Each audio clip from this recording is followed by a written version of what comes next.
welcome back to Beautiful Truth. So for today's video I've decided to record a highly requested video, and that is my disappointing products.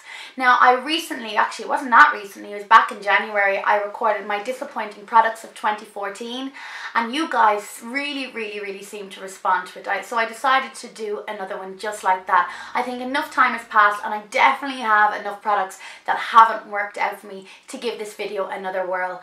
Now just before I get into it, I would like to say there are products in here that I know there's people out there going to go, why has she included that? What is wrong with her? Why doesn't she like that? But that is the beauty of makeup. There is stuff that I love that other people hate and vice versa. So I'm just going to give you, I think there's 6 or 7 products in here that I've really not enjoyed. So let's just get straight into it. The first up is a product that I know an awful lot of beauty bloggers are not going to agree with me on because so many people love this, and that is the Smashbox Double Exposure Palette. I received this probably last March maybe for review, and I really wanted to try this, as to me the colours inside are so up my street. Like, I mean, there's a mixture there of mattes and shimmers. These eyeshadows can be worn both wet and dry, but it just hasn't done anything for me. I've tried it again and again, and no matter what combination I use, it just doesn't really give me anything. Like, it just, for me, the main problem is I find no matter wet or dry, the colours lack serious pigmentation. Not only that, the colour that's in the pan doesn't really transfer onto the eye, and no matter what combination I use, they seem to look quite muddy on the eye. They also did not wear well on my eye. I know it sounds like I'm really slating this. I'm not. It's not like that. It's just a bit of a meh rather than I totally hate a product. This will work for some people, but I much prefer an eyeshadow that's easy to use. I like to get ready quick. Now don't get me wrong, I like doing my makeup, but there's times when I'm just like, right, just get on my eyes and out the door, and this is not the shadow for that. They just take so much work, and the amount of work you have to put in with them, I find that the payoff just isn't worth it. I much prefer my Makeup Geek or my Makeup Forever Artist eyeshadows compared to this. It just does nothing for me. But as I said, it might be somebody's cup of tea, it just doesn't float my boat. Next up is a product that took Instagram and Facebook by absolute storm earlier this year, and it is the Lip Voltage. Everybody seems to be after a bigger, fuller lip. I mean, I'm not too bad. I find my lips are grand. It's not something that I would really focus on all that much. Yeah, I'd love a bigger top lip, and I'd love a much fuller, more even lip, because my lips are actually not symmetrical. I know, I only noticed this the other day and I was like, how have I not noticed this before? In fact, my eyes aren't symmetrical either. If you look at pictures that I put up, I have a wonky eye. It's really kind of weird. Anyway, I'm going off point. This was hailed as being an absolute wonder product for giving you full lip. It comes like this, and what you do is you actually mix the two products together. A little bit goes a long way. I'm not 100% overly sure because I did this a while ago and it has not gone near my lips since.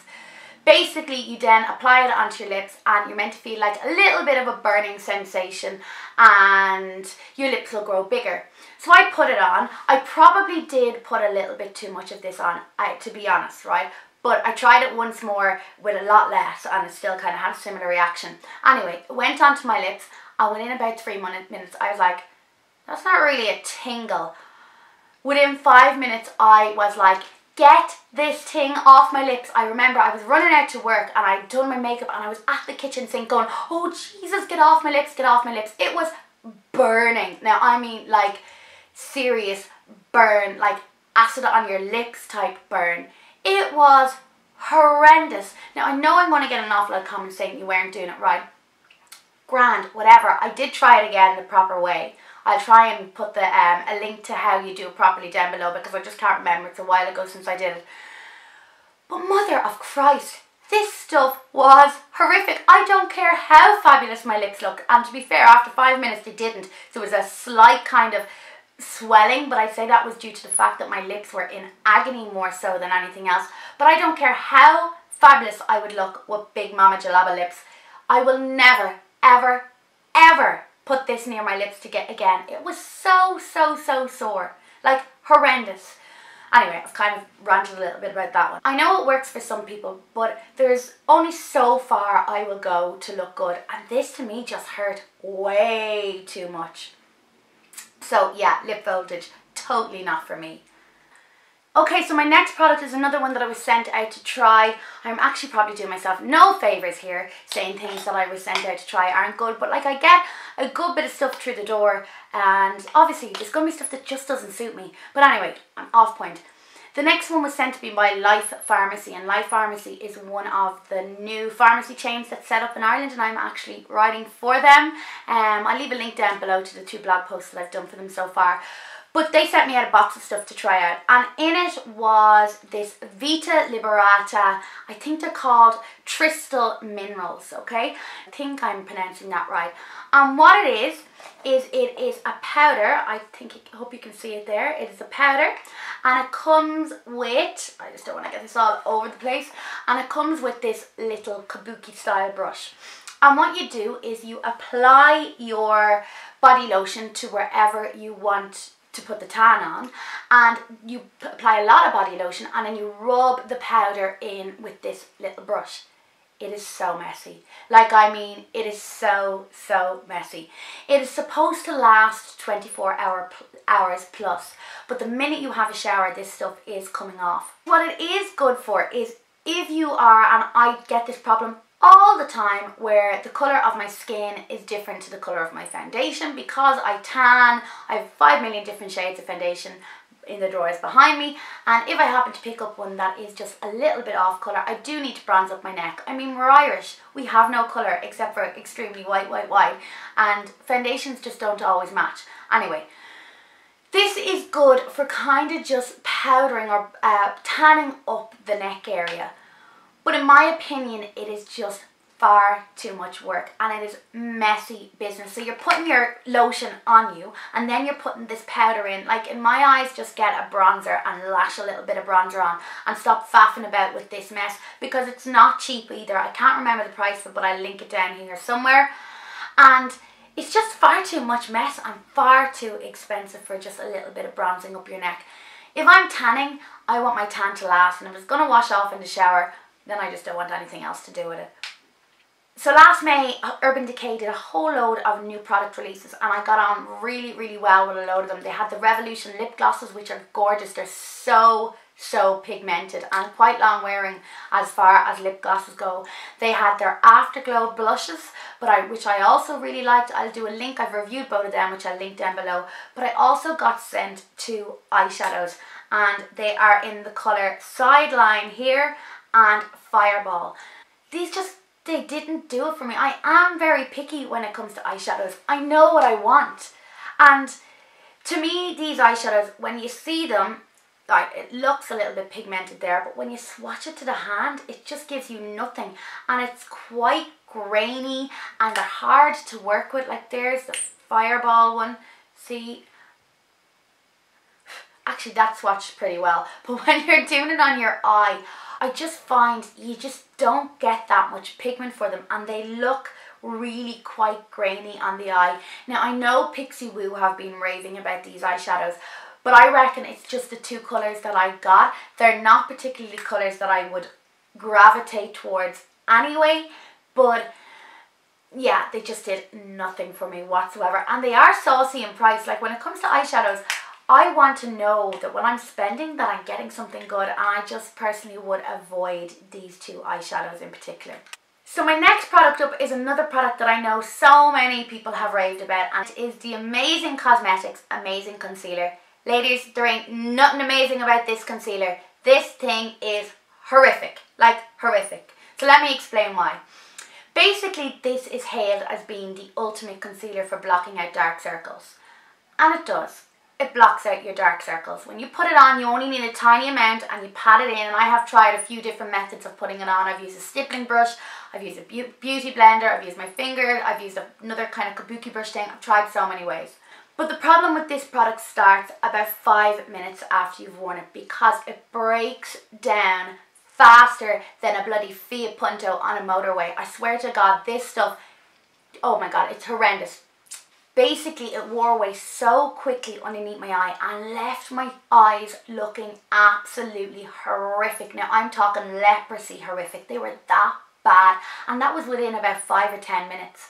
Basically, after the first time it happened, I thought it was me and I thought it was my application. So I tried different applications. I set it with different powders, but it is just awful. There really is nothing amazing about this, and it isn't cheap. Like, I think it's like 20 odd euro, or maybe I'm going to even say close to 30 euro for a tiny, like, look at the size. There's my little hand. Look at the size of the tube. Like, there's hardly any product in that. I mean, that's robbery. But I wouldn't mind paying the money if it was good. I mean, I would pay any money if a concealer got rid of my dark circles. And I do have a concealer that does that. And that's the Urban Decay Weightless Concealer. That is phenomenal. Like, it is absolutely brilliant. It's such a good concealer. I will put a link of the review down below. But this thing, it's just not worth it. I know there's going to be people that find it good, but if you are somebody that finds that concealers, even really, really good ones, break down at some point during the day, avoid this like the plague, because it will break down so fast under your eyes and leave you looking like an absolute ming bag. The last product is not one that I physically have, but rather a service that I got, and it's the Saint-Tropez Spray Tan. I'm at the moment going through a whole lot of trials. Like, I don't think I've mentioned it. I might not have mentioned that I'm getting married. I don't think I mentioned that in the blog at all, really. Anyway, I'm going through that load of trials to have spray tans done, because I want a tan that looks really, really natural, because Mr. Beautiful Truth isn't very tanned, and I don't want to look really orange or overly tanned beside him. I need to tone it down to more of a glow. So I had been thinking of a whole load of tans, and my sister said to me, Sinead, just try Saint-Tropez. It's tried, it's tested, it's brilliant.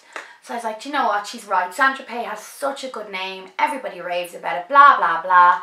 So I went into a beauty salon in town, and in fairness, before I go any further, I need to say it was not the application, because that girl put it on perfectly.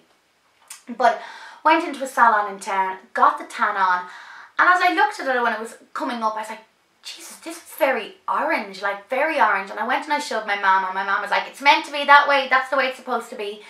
So the next day anyway, I went in the shower, washed it off. I was told to stay in the shower until the water ran clear, so I did. I came out and I lathered up myself in moisturiser. I've been really, really, really moisturising, and it was horrendous. Now, I'm talking horrific. It was so patchy. Now, not patchy that it was applied wrong patchy. It was like on my legs, it kind of clung into any pores or whatever you call those things where the hair follicles are.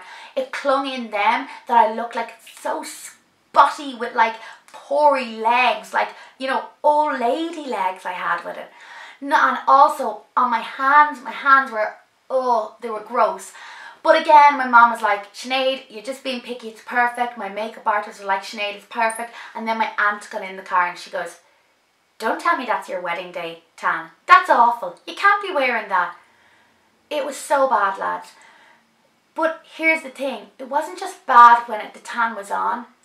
It's when it's coming off. I have never, ever experienced a tan to come off so bad.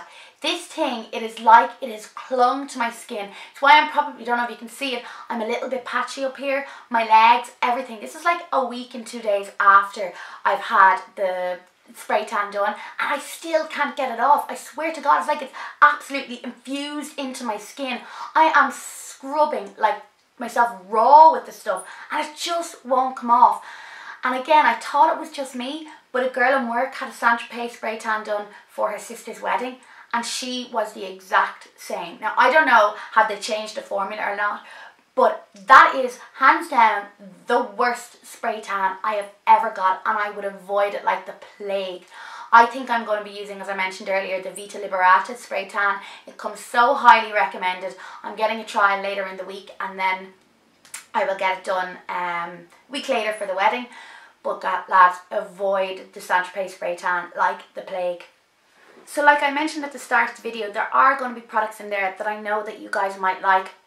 But personally, these things have just not worked for me. If you've had any disappointing products, leave them down below in the comment section so that I know to avoid.